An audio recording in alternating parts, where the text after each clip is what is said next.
आज के समय में पूरी दुनिया में एक्सरे का इस्तेमाल किया जा रहा है। कहीं पर गहरी चोट लग जाए तो डॉक्टर सबसे पहले एक्सरे कराने की सलाह देते हैं। मेडिकल साइंस के अलावा एरोस्पेस और सिक्योरिटी पर्पस से भी एक्सरे का खूब इस्तेमाल किया जा रहा है। पूरी दुनिया में हर सेकंड करीब 125 एक्सरे होते हैं, यानी पूरे साल में 4 अरब से अधिक एक्सरे दुनिया भर में होते हैं। इसी से अंदाजा लगाया जा सकता है कि एक्सरे कितना इम्पोर्टेंट है। लेकिन एक्सरे का आविष्कार किया किसने? एक्सरे का इतिहास क्या है? आइए इसके बारे में डिटेल में चर्चा करते हैं।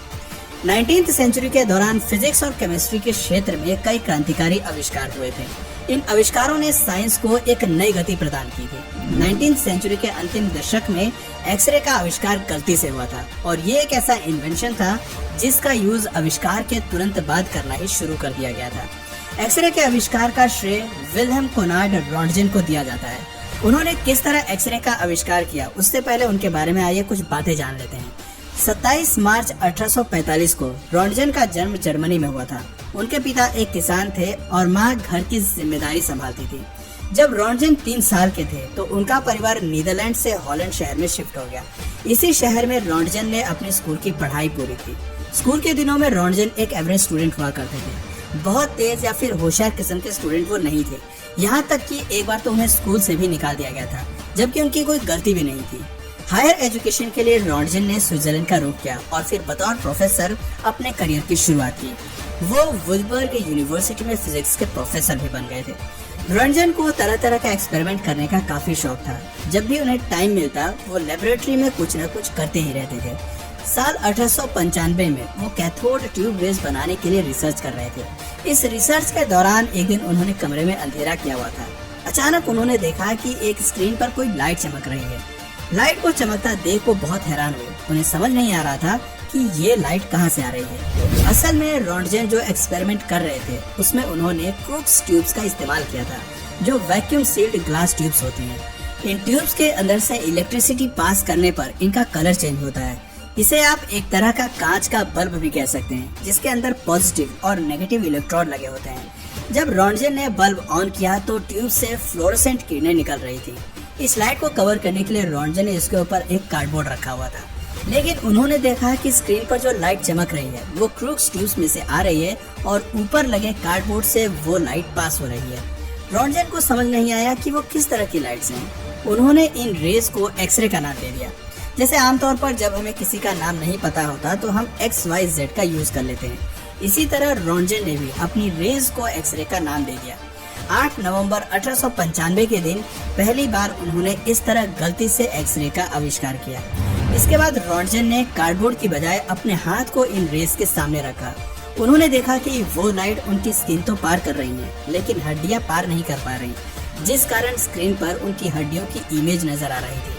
रॉन्टगेन समझ गए कि उन्होंने गलती से ही लेकिन एक महत्वपूर्ण खोज कर ली है।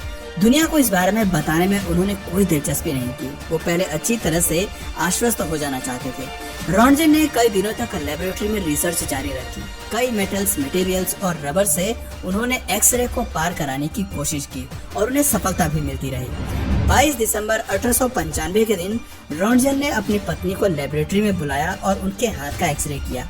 ये दुनिया का पहले एक्सरे था जो सक्सेसफुल रहा था। रॉन्टगेन ने अपनी रिसर्च में ये भी बताया कि एक्सरे स्ट्रेट लाइन में ट्रेवल करती हैं और इन पर मैग्नेटिक फील्ड का कोई असर नहीं होता। ये रेज कोई इंसान अपनी आंखों से नहीं देख सकता। ये विजिबल लाइट से काफी अलग होती है। विजिबल लाइट की वेवलेंथ ज्यादा होती है और एनर्जी कम होती है, जबकि एक्सरे की वेवलेंथ कम होती है और एनर्जी ज्यादा। जनवरी 1896 में रॉन्टगेन ने अपने एक्सपेरिमेंट से रिलेटेड डॉक्यूमेंट्स यूरोप के सभी बड़े वैज्ञानिकों को भेज दिए और बहुत कम समय में ही उनका एक्सपेरिमेंट काफी पॉपुलर हो गया। न्यूज़पेपर, मैगजीन और एडवर्टाइजमेंट में उनके एक्सपेरिमेंट के बारे में छपने लगा। यूरोप और अमेरिका में एक्सरे मशीन्स के बूथ जगह जगह लगाए जाने लगे। ये लोगों के लिए एक मनोरंजन का साधन बन गया था। लोग अपना हाथ और बॉडी को आर पार देखने के लिए बहुत उत्सुक रहते थे। एक्सरे बूथ के बाहर लंबी लंबी कतारें लगने लगी थी। इतना ही नहीं, जूतों की दुकानों पर भी एक्सरे मशीन इंस्टॉल की जाने लगी। लोग पहले अपने पैर का एक्सरे खरीदते थे और फिर जूता पहनते थे। अमेरिका में लोगों की एक्सरे के प्रति दीवानगी ज्यादा बढ़ रही थी। साल 1901 में रॉन्टगेन को अपनी इस बेहतरीन आविष्कार के लिए फिजिक्स के नोबेल पुरस्कार से सम्मानित किया गया।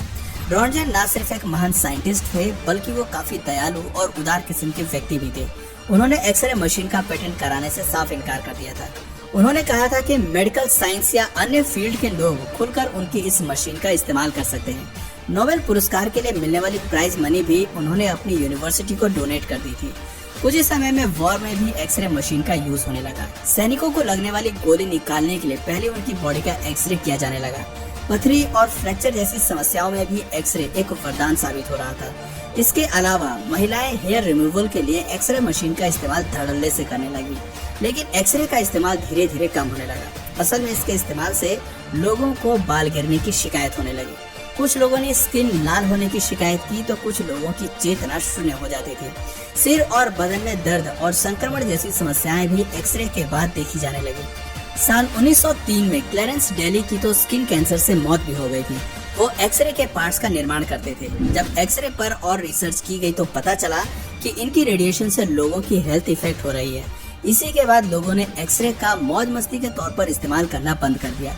दोस्तों, एक्सरे का इन्वेंटर भले ही विल्हेम रॉन्टन को माना जाता है, लेकिन इस आविष्कार का श्रेय सिर्फ उन्हें नहीं दिया जा सकता।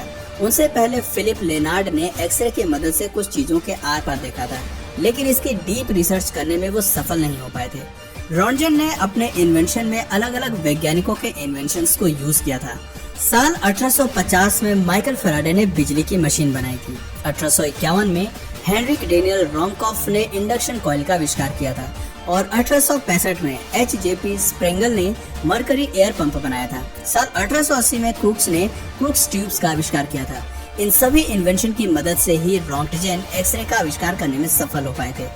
10 फरवरी 1923 के दिन रॉन्टजन का 77 साल की उम्र में निधन हो गया था, लेकिन वो एक ऐसा आविष्कार दुनिया को दे गए थे जिसका इस्तेमाल उनकी मौत के 100 सालों के बाद भी खूब हो रहा है और आने वाले सैकड़ों वर्षों तक उनके एक्सपेरिमेंट का इस्तेमाल होते रहेगा।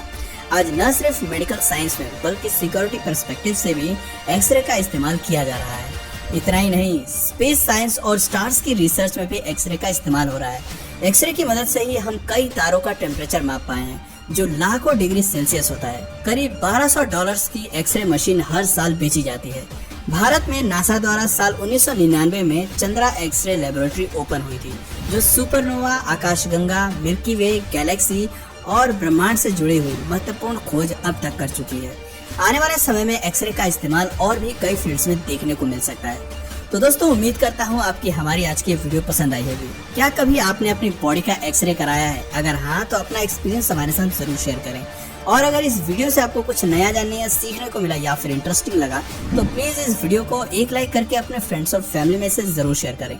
और यदि आप इस चैनल पर नए हैं तो प्लीज इस चैनल को सब्सक्राइब करके बेल नोटिफिकेशन आइकन को ऑन कर लीजिए ताकि हमारे आने वाले वीडियोस आप मिस ना करें। मिलते हैं फिर किसी वीडियो में नए टॉपिक के साथ। तब तक के लिए नमस्कार।